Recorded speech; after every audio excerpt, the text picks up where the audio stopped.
Yo, what's going on, snipers, and welcome back to our Winnipeg Jets franchise mode here in NHL 24. So in last episode we had free agency and we started up the season simulation, and as you can see so far through 35 games we are 23-8-4. Now what's kind of an interesting dilemma is our goaltending really hasn't, I would say, be the best so far. It is one of the top 10 in the league, however it hasn't really been the best on paper. So we are going to be making a couple changes, obviously, only one major change, and that is going to be obviously getting rid of Gabriel Degg, because we did have that dilemma in the offseason about trying to move him away, because we do have one Stanley King who should be up in the NHL based on his AHL numbers and the fact he's an 82 overall at 21. So we are going to be moving out Gabriel Degg. Likely, I would say probably the best course of action for our team is to move him for picks and maybe somebody that's more of a cap whale, so that way we could get closer to that cap floor again, because obviously Degg is making $9 million, and if we get rid of him, we're going to probably be below the cap floor, I think. So we're probably going to move him, and hopefully that makes us a little bit better of a defensive team, because like I said, both goalies haven't really been the best so far, but I think it would be better just obviously to run the two younger goalies. Degg is almost getting closer to being that pending UFA stats, like in 1 year out or so from that, so obviously we don't really want to hold on him too much longer.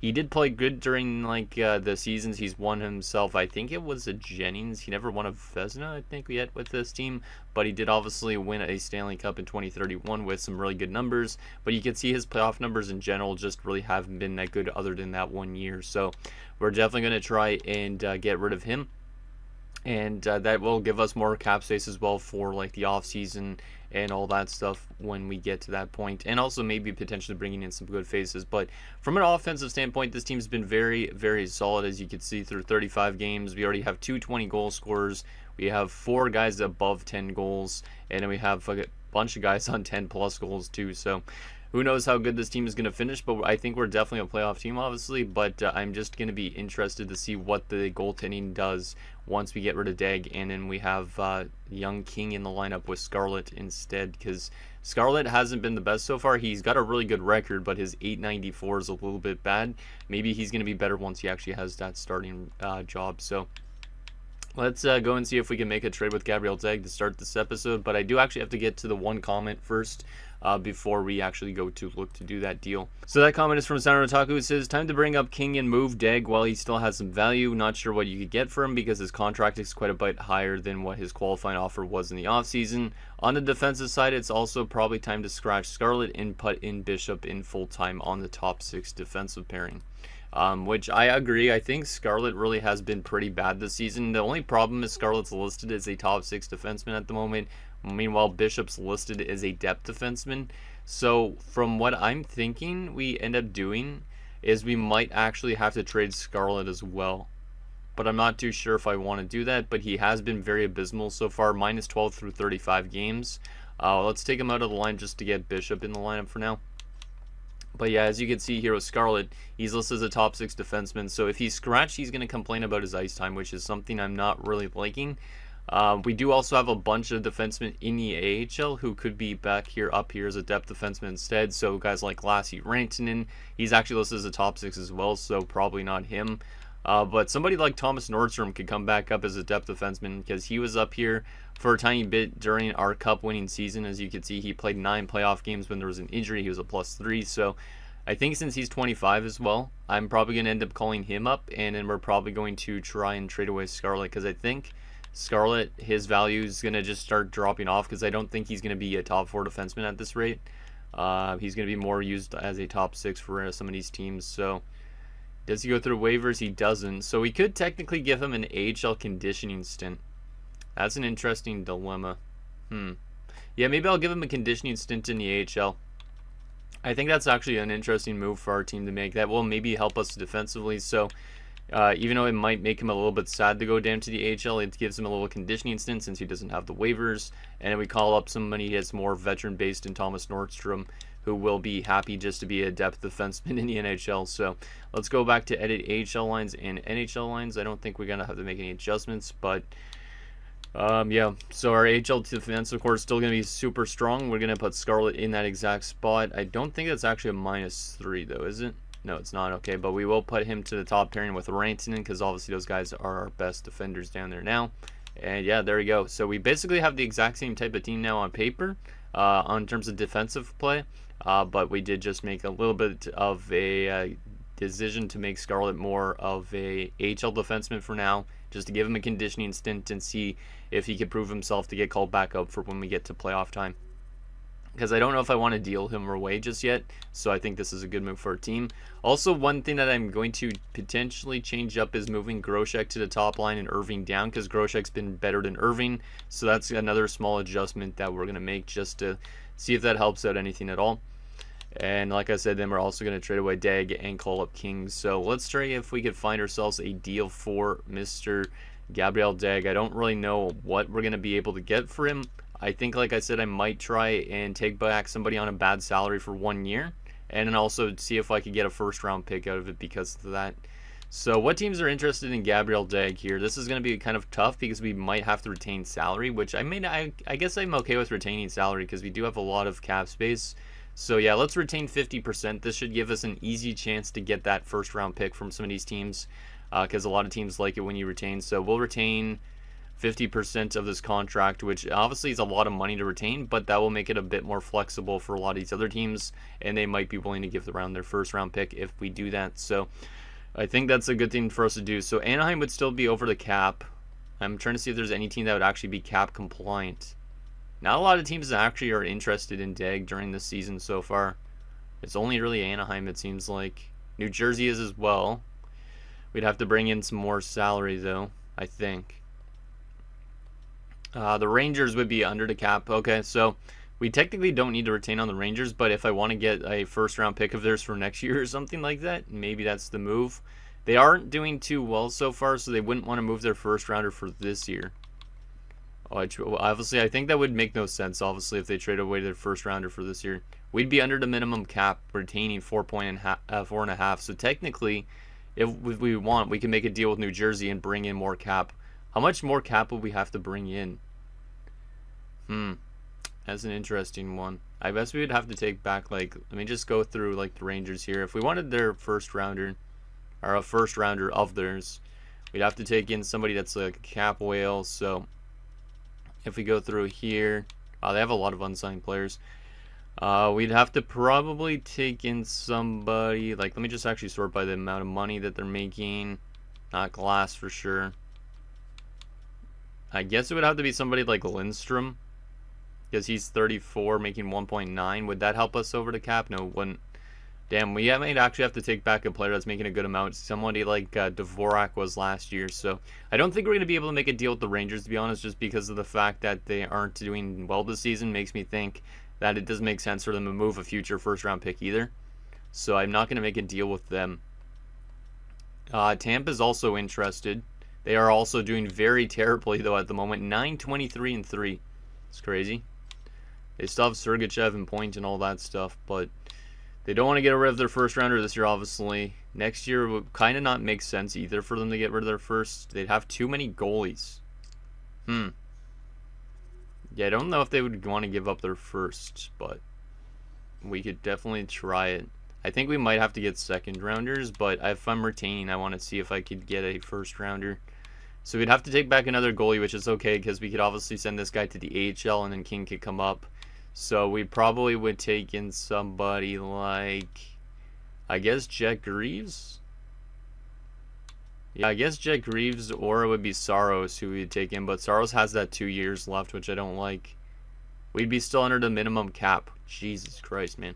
What about UC Saros? That would make it approved, but can I get them to retain and still be,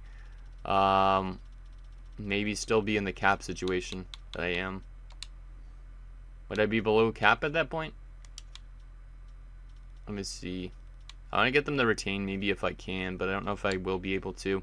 Yeah, see, we'd be under the cap if we get them to retain 50%.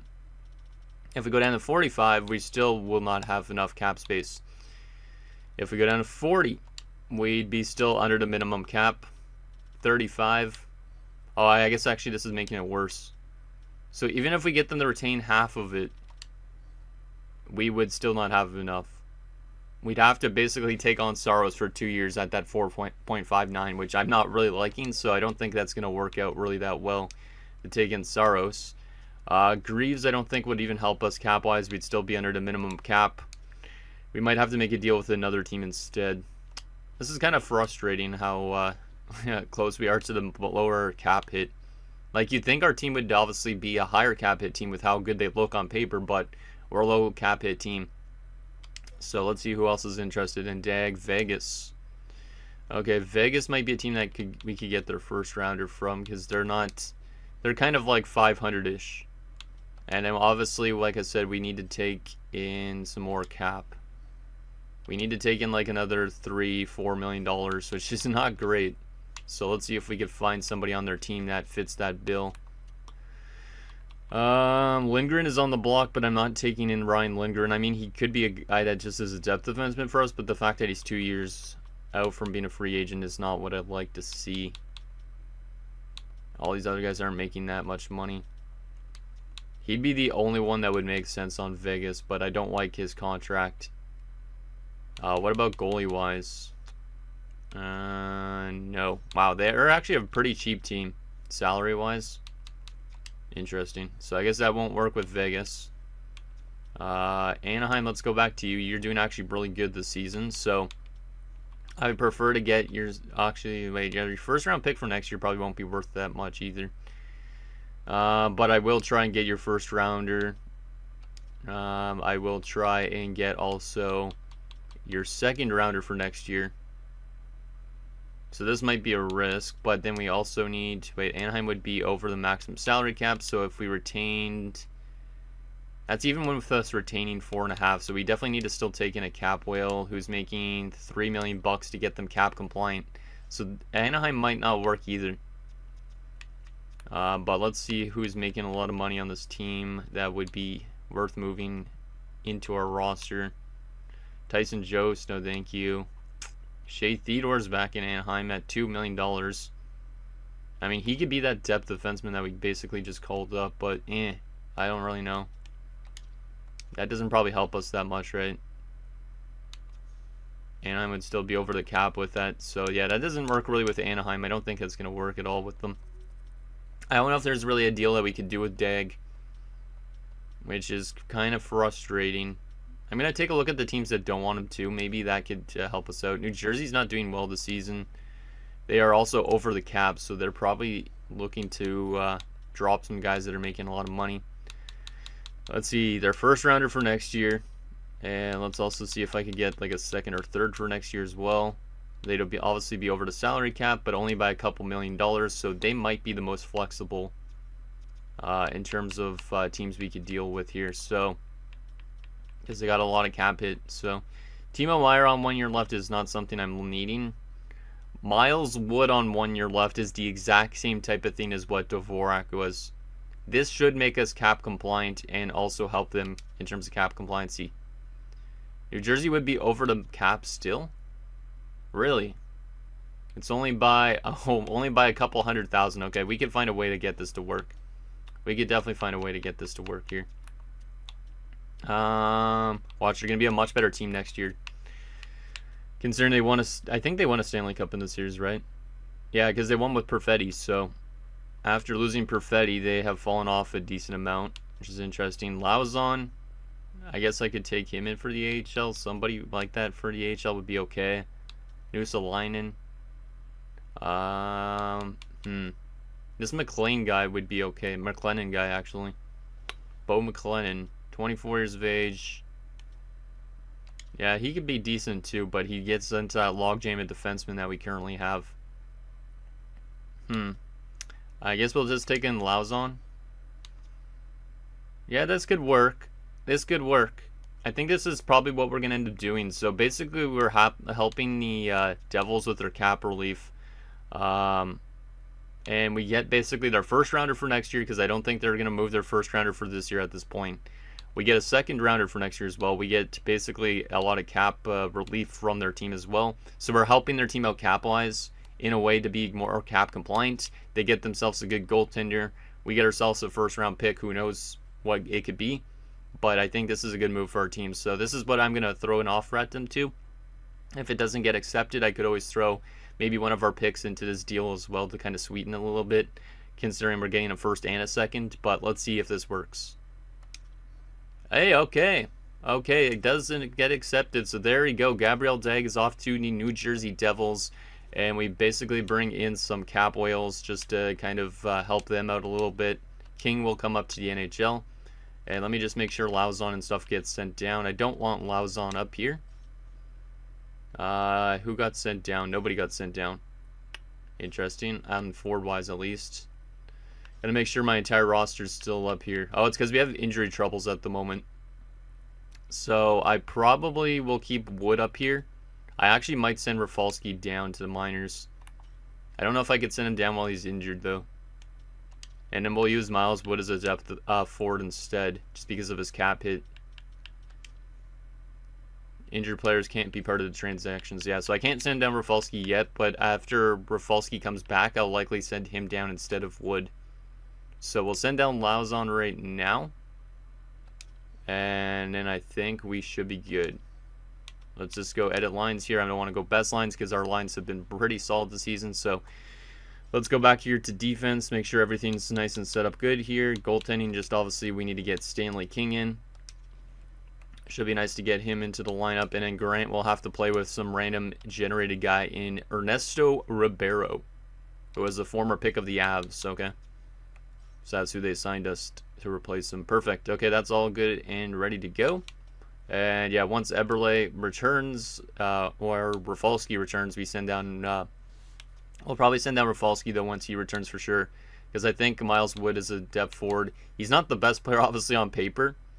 But it's better to have kind of a veteran guy as a depth option. He is listed as a fourth liner, though, which is not great. So he might complain, but maybe that's okay. Does he actually fit our bottom six that well? Let me double check. He actually can fit our third line pretty well and our fourth line. So, yeah, maybe we'll hold on to him. Yeah, he's actually a better fit than Rafalski really is for that fourth line. So, at least I think. Yeah, so we'll probably end up sending Rafalski down because he's more offensively minded. So there we go. We have made ourselves a trade. We got our future first-round pick. We get rid of Gabriel Dag like we wanted. I think that is a good move for our team. And also the fact that we retained 50% on Dag helped us get that first-round pick. So kind of an interesting deal to make when your team is actually doing as well as we currently are. So we've been recording for 17 minutes. I actually have to go quickly plug in a crockpot. So let me just make a jump cut, and I'll see you guys in a second. Okay, we are back. Sorry about that. Had to plug in the crock pot for my mom so I could actually have some good dinner tonight. So anyways, that trade is done with, and I think we're pretty much ready to assimilate the rest of the season. Maybe we might not need to make any more trades this season at all, because we do have a good amount of guys we can promote from within. So I think we just got to keep on assimilating. So let's go to the end of January and see how we are at that point. Hopefully we could continue dominating. And hopefully those goaltending numbers improve from Scarlett, because obviously now he's being a starting goaltender, so it should be interesting. So he had an 894 as a backup. What will he look like at the end of the month? And Quinton Eberle is back, which means now we are going to probably make that decision to send down Rafalski, because he's actually playable injury-wise, so we should be able to send him down now. Yes, we do. Okay, good. So Rafalski will get sent down, and he didn't get claimed as I expected. So that's actually pretty nice, considering that will help out the AHL team a little bit. We will get him in instead of Greer, because Greer's a defender. And then we can put Greer in. Actually, I should put Mashenko probably higher, because Rafalski's older at this point. That part doesn't matter too much. But I am going to get this other dude in the defensive side of things, I think, instead of Lemaire, because Lemaire's only low top 6. So we'll get Guerrero on defense, like he actually should be. And that's all set up good. Perfect. And let me just see who is back again. Oh, yeah, it's Eberle that's back. So it was Holmstrom that needs to come out for Eberle. And that's all perfect. Okay, we are set up and ready to go. Hopefully Eberle stays healthy. And our team is looking still very, very good. And I'm excited to see what Stanley King could do in the NHL. Obviously, he played one game last season, and he was really good in it. And, of course, as we start this episode, in terms of assimilating-wise, Aiden Irving has been injured with a hip pointer. He's out till the 25th, so that's a pretty major injury for our team. Let's just go replace player on that front, I guess. But I don't think it's going to hurt us that much. But and Rafalski's back to full health then in the AHL, which is good. And I'm not even seeing what's happening simulation-wise because this thing is glitched out. I forgot about that. Let's continue simulating, though, to February the 1st. Not doing the best without Scarlett, as Rantanen has been injured in the AHL with an injured neck. Hopefully, the Scarlett on defense, not the goaltending one, is doing okay in the AHL. Because, like I said, it's a little conditioning stint for him. Maybe he comes back up at some point this season, which will be nice. And maybe he'll be able to get himself some redemption for how he played earlier on in the year. So let's get... Wait, where is Rantanen? Did Rantanen get put on forward for an injury? Where is he? What the heck? I thought it said that he was back. Didn't it just say he was back, or was it the NHL that he was playing? No. I am confused. I don't think he just disappeared, right? Because if he just disappeared, that would be really annoying. Because I don't see him at all. Is he anywhere? He might have disappeared. Did he disappear? I don't know. I think something just really glitched out. Let me stop the sim for a sec. Because if we just lost Rantanen for no reason in this, I would be kind of mad. I would be kind of mad about that. So let me just go view contracts. I don't know what the heck that thing said. Let me see. Defense. No, he's still there. Where is he? Let me go back to edit lines and maybe he'll pop up now. But for some reason he wasn't there. At least I'm pretty certain. Let me go back to AHL here. I might be completely blind though. Let's see. Rantanen. Nowhere on the forward group. Nowhere on the Nowhere on the defense. Obviously nowhere goalie-wise. Nowhere there in depth-wise. Where the hell is he? He's definitely not in the NHL either. I don't know what the heck happened. I think he's just disappeared completely in between them. Like, I think people have mentioned about this glitch before. Let me double check on this. See if I can send him up to... Or, it still shows him there. So, do we have an NHL injury at the moment? I think I do, right? The thing is, he'll go through waivers if I send him back down, right? Yeah, he will. Damn it, man. Because I want to call him up and then send him right back down again. And then maybe he'll actually appear again. What could I do? I don't think there's really anything I could do here. Yeah, I think I might just have to wait till the playoffs to do that if I want to. But Rantanen might miss the rest of the season because he's just completely disappeared off my lines. Hello? I am very confused. Because he's not injured anymore and he's not in the depth. He's not anywhere. Let me double check one more time. I know this episode's going to be long and redundant at this point because of this weird shit, but I got to double check this. So he's not in the NHL's depth. He's not on the NHL as defenseman. He's not obviously on the forward group. If we go to the AHL, he is... Oh, he's playing center. What the heck is he doing playing center? There must have been somebody. That was Cam he replaced. Okay, thank God we found him. I thought he disappeared because I know some people have said players have disappeared in their franchise modes before. And I was kind of scared that's just what happened there. But he was replacing Cam who got injured. So that's a little bit weird, but at least we found him. Thank God. That was like finding a needle in a haystack. I'm not expecting him to be a forward at that point, but he was. So let's continue simulating because I found Waldo. That's going to be Rantanen's new nickname is Waldo, because where the heck did he go? But it looks like our team is playing pretty good as Irving has returned, which is nice. So we'll get him obviously in there instead of Simon Holmstrom, because obviously Simon Holmstrom in your top 6 isn't really a great thing to have. So there we go. Let's continue the simulation. Looks like we're playing some pretty good defensive hockey over the last little bit. Last 3 games at least. There's another good defensive game. So we've had at least 2 shutouts with these new goaltending. So that's pretty nice. And we are now 31-12-4. We are still the best team in our division. And we are still not the best team in the league because the Bruins are number 1 and the Panthers are number 2. Interesting. Nordstrom is losing morale because of ice time. I thought you were listed as a depth defenseman though, man. So you shouldn't complain too much. Let's continue simulating. Actually, I want to take a look at the goaltending numbers, see how they have improved. Should I do that yet? Now, you know what? I'm going to wait. Considering this episode's already been 25 minutes and I've, like, kind of had to do a bunch of random adjustments and stuff like that and trying to find Ranton, and I kind of want to make up for that by simulating a good chunk here before we actually take a look at some stuff. Eberle is back to full health, which is good. I think he was already in. Bishop and Schrempf for a 3rd and a 7th. No, thank you. Bishop is not on the block. He's on my defensive core. Currently playing while Scarlett is in his trial run in the AHL. Ken Roach in the AHL has been injured with an MCL sprain. Well, I'm glad that it was an AHL player at least, because if that was an NHL player, that would not be great.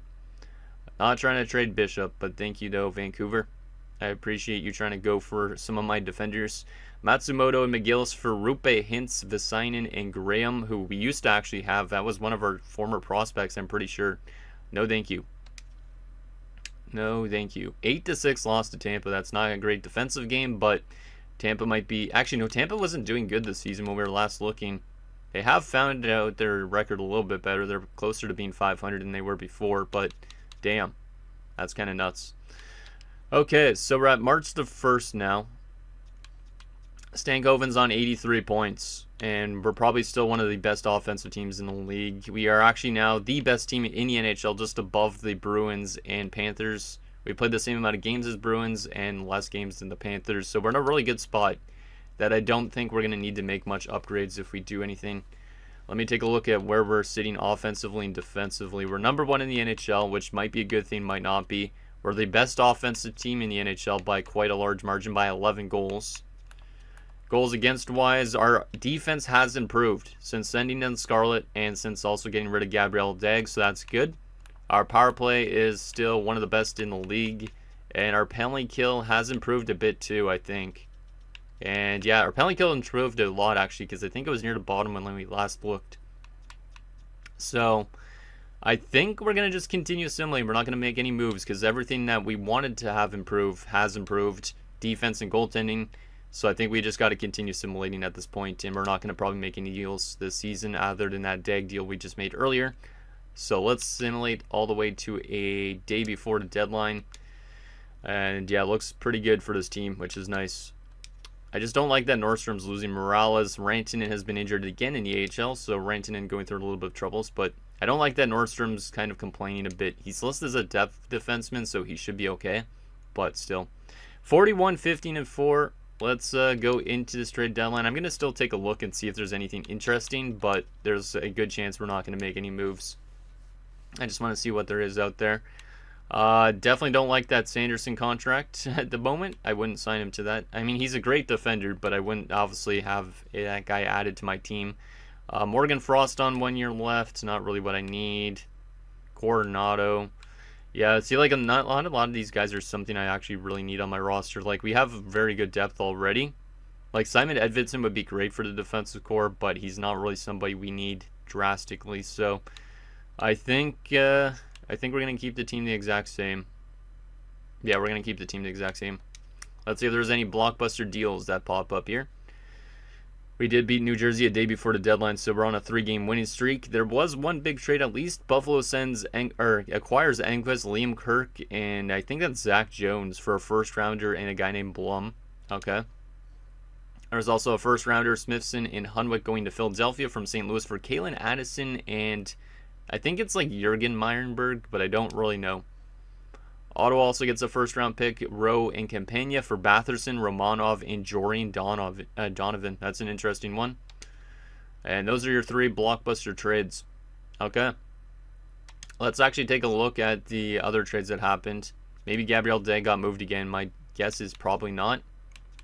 But you never know. Let's see if he got dealt for the second time this year. Kind of doing what Perfetti did last year. Probably not, though. We're just going to skim through this a little bit because a lot of these guys I probably don't know at this point. Ridley Gregg got traded to Montreal. That's kind of funny. It would have been funnier if it was Toronto, though, just because of that slap shot empty net goal. Anything interesting? Not that I see, really. A lot of first-round picks on the move. Chicago acquires Dylan Larkin. That's an interesting one. I don't know if Detroit fans would like that, even though they don't play Chicago as much as they used to. Kempe to Columbus. A lot of deals actually at this deadline looks like, which is good. but nothing that really screams crazy interesting to me. So let's continue simulating. We definitely should be a playoff team at this rate, but obviously the main question is if we win the President's Trophy this year, are we going to have the same fate as we did when we won the Stanley Cup a few years ago, or is it going to be a different outcome? Because obviously it's hard to win both of them at the same time, but who knows, maybe we could go for another one. Jimmy Scarlett's been injured in the AHL, so that kind of sucks considering he's on his conditioning stint for the rest of the regular season at least. I think Rantanen got thrown in the spot, which is okay for now. Yeah, Rantanen got thrown in the spot, so Jeremy Lauzon's playing some AHL time. He's one of the cap whales from that trade we made with Gabriel Dag, so he doesn't really matter too much at all, but yeah, our team is completely dominating. This might be one of our best seasons yet. So, love to see it. Scarlett has returned. Love to see it. Hey, Bickle's up to an 80 in the AHL, so we do have guys that we could call up to, which is good. So, if we get into any trouble in the playoffs, we can make some adjustments and call up some guys from the minors if we want to, which is nice. Always good to have that depth, which we currently do, because these two guys could be NHL bound. We have Lannon, Bickle, and Fairchild, who could all be in the NHL as well. Even Cam and Rafalski can technically be up here. Same with Ranta. So we do have options if somebody's underperforming, which is good. Yeah, we're still dominating, which is good. Roach is back for the AHL. So shout out to Roach, who just got over that. Was it an MCL sprain or an ACL? I think it was an MCL. So let's get Roach back in. Was this the spot where he was? Yes, it was. Yeah. Had to double check on that. Hopefully the AHL team's making the playoffs as well. I think they probably should with that roster, but you never know with the simulation. Our team is still dominating. Kanaziev on waivers. Do I want to claim him? No, thank you, with the 2 years left, especially at $2 million. If I needed more cap, maybe I would take him on, but no, thank you. Holy crap, our team is on pace to just dominate things. We just lost to Buffalo, but before that, we had not lost a game since before the trade deadline. Like, we were 6 games in a row, 9 games in a row, 12 games in a row. We were on a 14-game winning streak, and Buffalo snapped it. That's crazy. Well, that's good. We're going to be a really good team this regular season, but how's the playoffs going to be? We still have actually a good chunk of season to sim, because we do still have 9 more games, and we're already on 53 wins. So is this a 60-win team? Is this a 60-win team that traded away its starting goaltender in the midway point of the season? Because that's kind of nuts to think about. Let's see. So let's go through these 5 games. Loss, win, loss, win. What about against Seattle? Loss. I think they're trying to give us more losses, and we're not going to hit 60 wins, unfortunately, now because of that, but that's okay.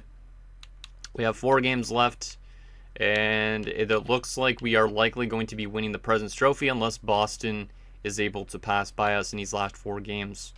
Let's do the final 3 games before we do the last game against LA.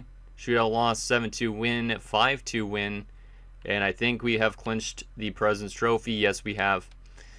So we're going to win the President's Trophy for the second time, and we just came off a 9-0 win over LA in that last game of the season. 58-19-5.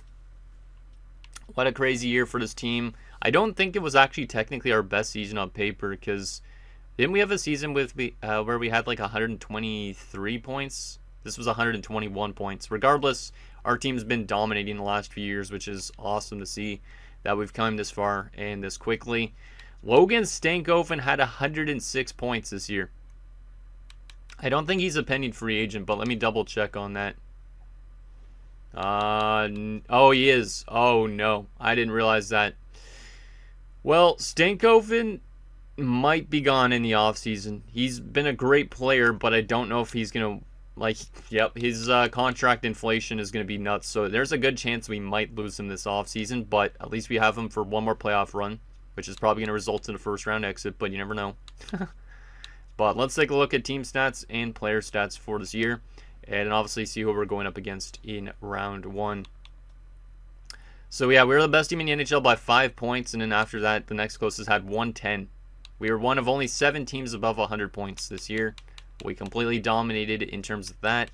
In terms of goals for per game, we dominated that as well. We scored a total of, let's do some math here, 24 more goals than the next closest team, which was Anaheim.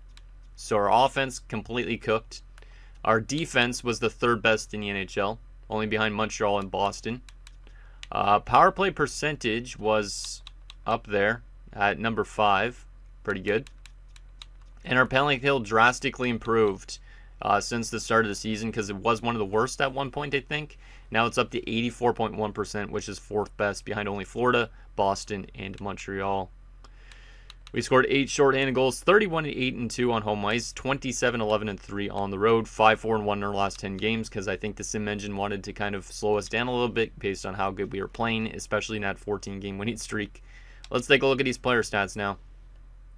Holy crap. Oh my goodness. I'm already seeing some good stats here. So, starting off obviously with Stankoven, the pending free agent, to 106 points this year, which is a massive improvement from last year where he only had 82.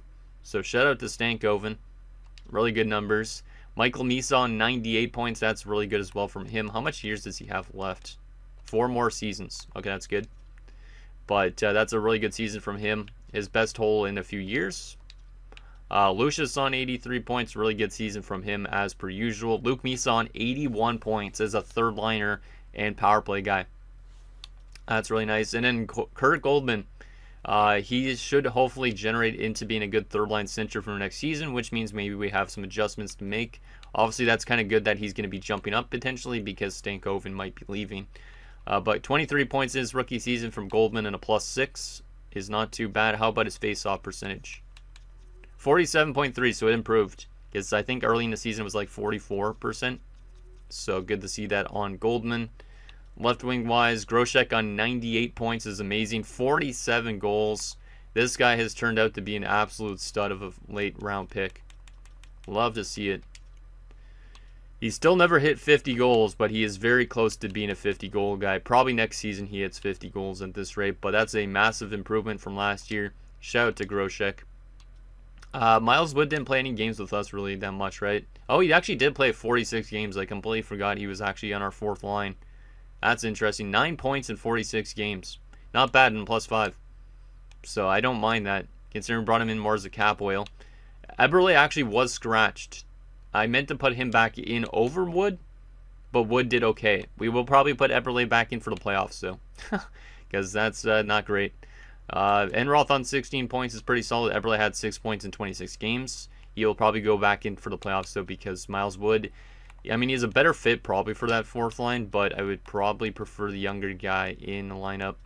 Doesn't actually show how good he is in terms of where he fits, which is weird. Right wing side of things, Hellenius on 88 points. Shout out to Consta Hellenius. He is still signed for 2 more seasons. A lot of these guys are going to cost us a lot of money eventually. Irving on 44 goals and 79 points in 76 games. So shout out to Aiden Irving. Another 40-goal season in the bag. He hasn't been like a crazy point guy, but he's also been like a pretty consistent goal scorer. Like never scored 50 goals, but to get 40-plus goals a season for 6 straight seasons is impressive. Jaquezie on 71 points and 40 goals. Holy crap. Okay.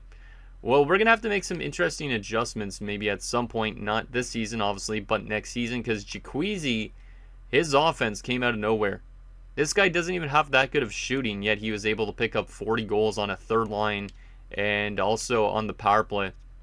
He also had 4 short-handed goals this season, 5 short-handed points. Jaquezie is a very useful player. Love to see that. Also, Caden Wilson on 41 points as a third liner with no power play time. That's really solid. He needs to get maybe some power play time at some point. But yeah, really solid second season for Caden. And an 8 points in 7 games as a depth option for Simon Holmstrom, who got to play in our top 6. Love to see that. From a defensive standpoint, Will Vandermeer, we knew he was going to break through eventually. Is this a Norris Trophy winning season for the youngster? As he had 64 points and was a +48. He has been getting better every single year offensively and defensively. Is this a year where he could potentially be up there for Norris?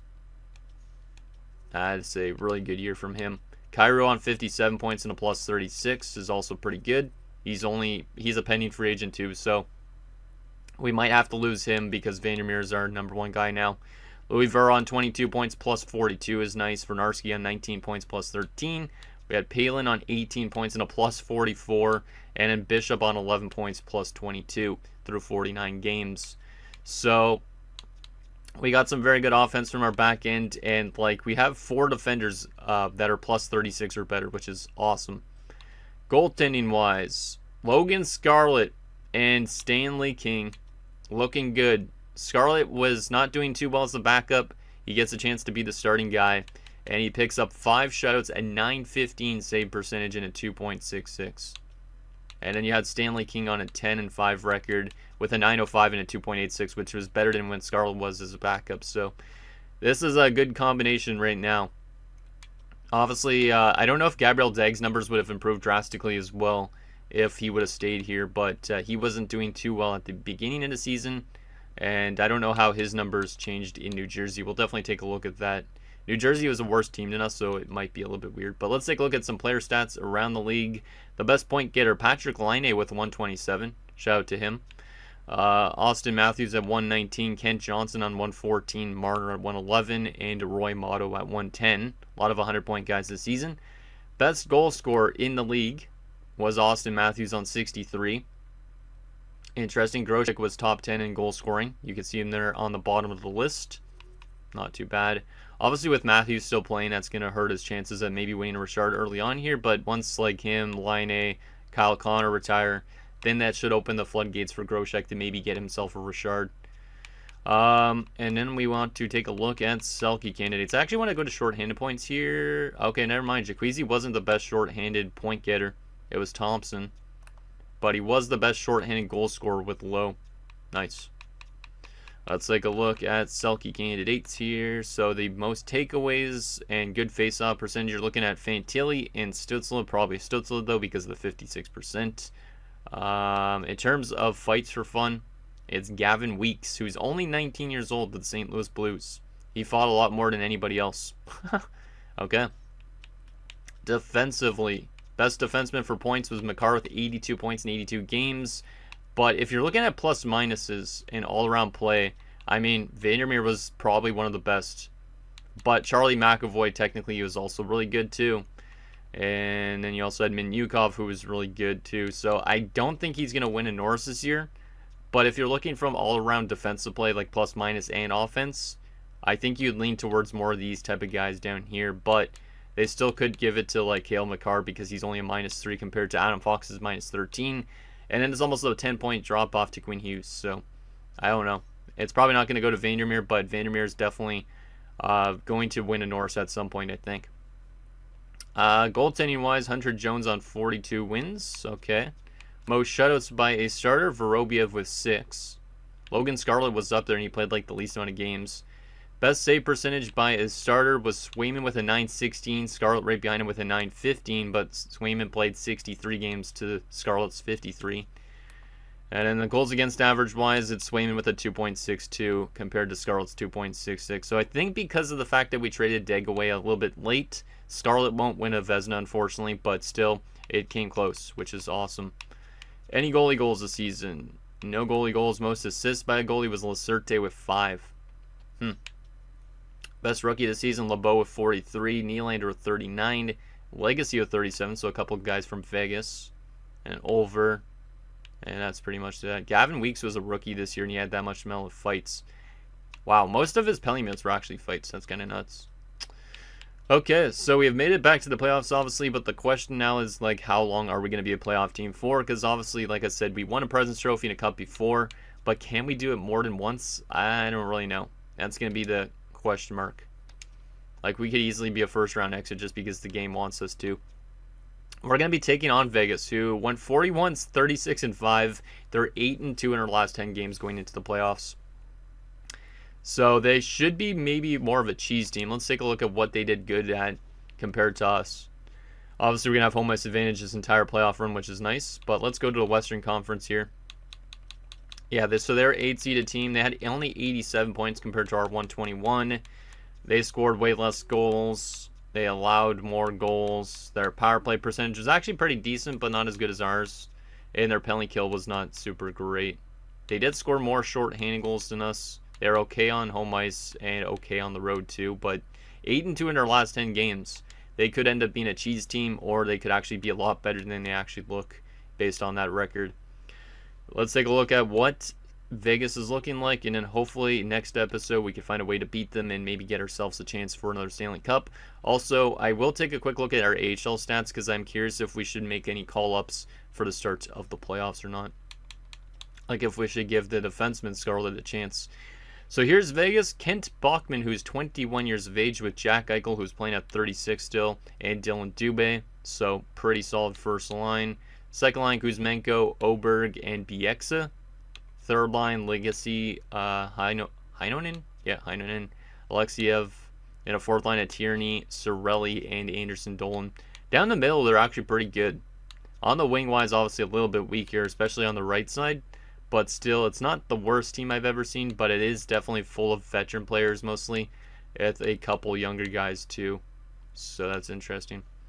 Left wing, or not left wing side things. Defensively, they have the rookie Torsten Nylander, who we just saw. They also have Nils Lundqvist, Andrew Peak, Joaquin Cope. I'm not going to cope, man. Ryan Lindgren, and Peter Panic. Peter Panic, that's funny. It almost sounds like Peter Pan. Okay, so that defensive core is not terrible. It's pretty balanced. It's got a good amount of 80-plus guys, so it's not the worst defensive core I've ever seen on paper. And then goaltending-wise, they're going to have to rely on Dan Vladar and Jan Bednar. So I could kind of see why they weren't the best team based on the goaltenders. Because to me, Vladar is more of a backup. Bednar is kind of more of a fringe NHL goalie at this point. So, eh. And then depth-wise, they do have a depth goalie in Felix Sandstrom. Nils Amon is there. And Junior Steves. Or it's probably Junior. No, I'm joking. He used to play for Montreal, apparently. Yeah, I don't really know what to make of this team, to be honest. I think we obviously got to shut down, like, a couple guys on their team. So, Bachman, Eichel, Dubé, Oberg. Kuzmenko probably still picks up points, my guess. Let's see, 59 points. Yeah, he still picks up points as an 82. And probably guys like Bieksa could maybe do some damage, Heinonen. But mostly Eichel and Bachman are the guys to watch out for on this team. And if we could contain them, then we could probably get ourselves to the next round. But yeah, anyways, I do need to take a look at one last thing. I meant to do this. I was going to actually literally just end the episode. I have to make a cut in that part now. But what I was going to do is quickly take a look at the AHL. So the AHL team ended up winning the Central Division, which is good. What I did want to take a look at is if we need to make any call-ups for the start of the playoffs. Obviously, we don't really need to make much adjustments for the playoffs, but I did want to take a look at how Scarlett did down there in the AHL. Like him and Rantanen are both guys that could come up. Scarlett was much better in the AHL, 20 points in 38 games and a plus 33. Does he get called back up again for the playoffs, or do we keep him down here for now? And then we also have Lassie Rantanen, who we could call up as well. A lot of defenders on 20 plus points in the AHL, so we could call up any of those guys if we want to, but we don't necessarily have to, because obviously this defensive core is really good as it is. But anyways, guys, that's going to do it for this episode of our Winnipeg Jets franchise mode. So in next episode, we'll obviously take it to the first round against the Vegas Golden Knights as we look to get ourselves to the second round and hopefully beyond that as well, because obviously this team is very good and we won a President's Trophy again, but obviously we need to find ways to win in the playoffs just like we did a few years ago. So anything down below, and I'll see you guys next time.